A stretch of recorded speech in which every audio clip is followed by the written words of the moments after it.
میرا تعلق گجرات سے ہے۔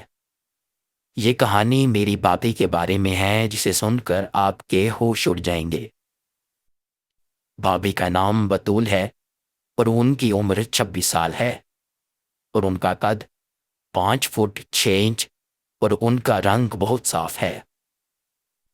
ان کی طرف جو ایک دفعہ دیکھ لے تو دیکھتا ہی رہ جاتا ہے۔ ان کے بڑے بڑے ابار قیامت ہیں، اور دوسری طرف ان کا مچلتا ہوا جسم بڑے بڑوں کو حیران کر دیتا ہے۔ پھر میں کیا چیز جو ان کے جادو سے نکل پاتا؟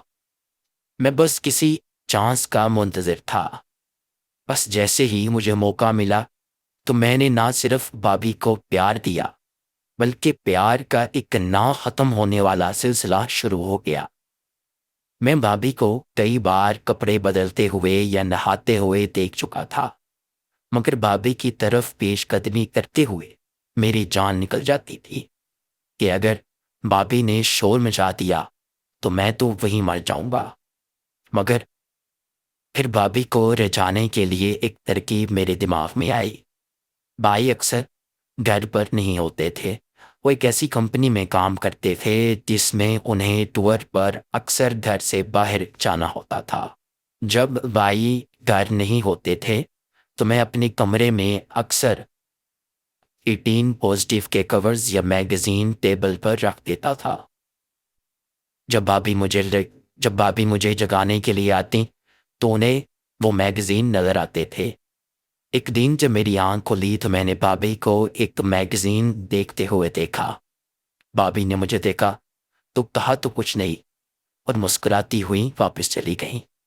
اس کے بعد بابی مجھ سے قریب تر ہوتی گئی۔ میرے روم آتی تو اکثر دوپٹہ ان کے سینے پر نہ ہوتا، کبھی ان کی قمیض کا دلا کافی کھلا ہوتا تھا اور وہ میرے سامنے کافی جھک جاتی، جس سے ان کے بڑے بڑے ممے صاف دکھائی دیتے تھے۔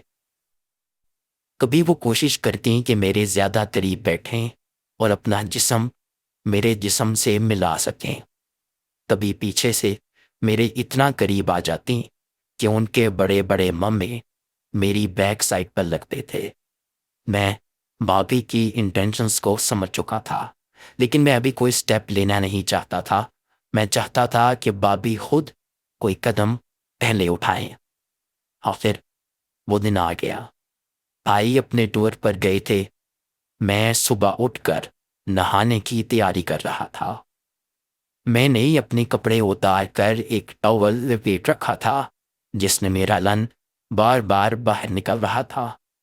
بابی کسی کام سے میرے روم میں آئی تو پہلے میرے لن نے انہیں سلامی دی۔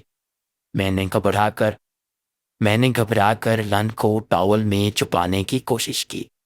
تبھی بابی نے کسی بہانے سے اپنے ہاتھ میں پکڑے ہوئے کپڑے گرا دیے اور انہیں اٹھانے کے لیے جھکی تو نہ صرف اپنی گانڈ میرے لن سے رگڑتی ہوئی لے گئیں، بلکہ اپنی گانڈ سے میرے لن کو تھوڑا سا پریس بھی کر دیا۔ میرے تو تن بدن میں ایک کرنٹ سا دوڑ گیا۔ میں نے موقع مناسب سمجھتے ہوئے بابی کو پیچھے سے پکڑ لیا اور کس کرنے لگا کہ ہم تو کب سے اسی انتظار میں تھے کہ موقع ملے اور بابی کو چوٹ دیں۔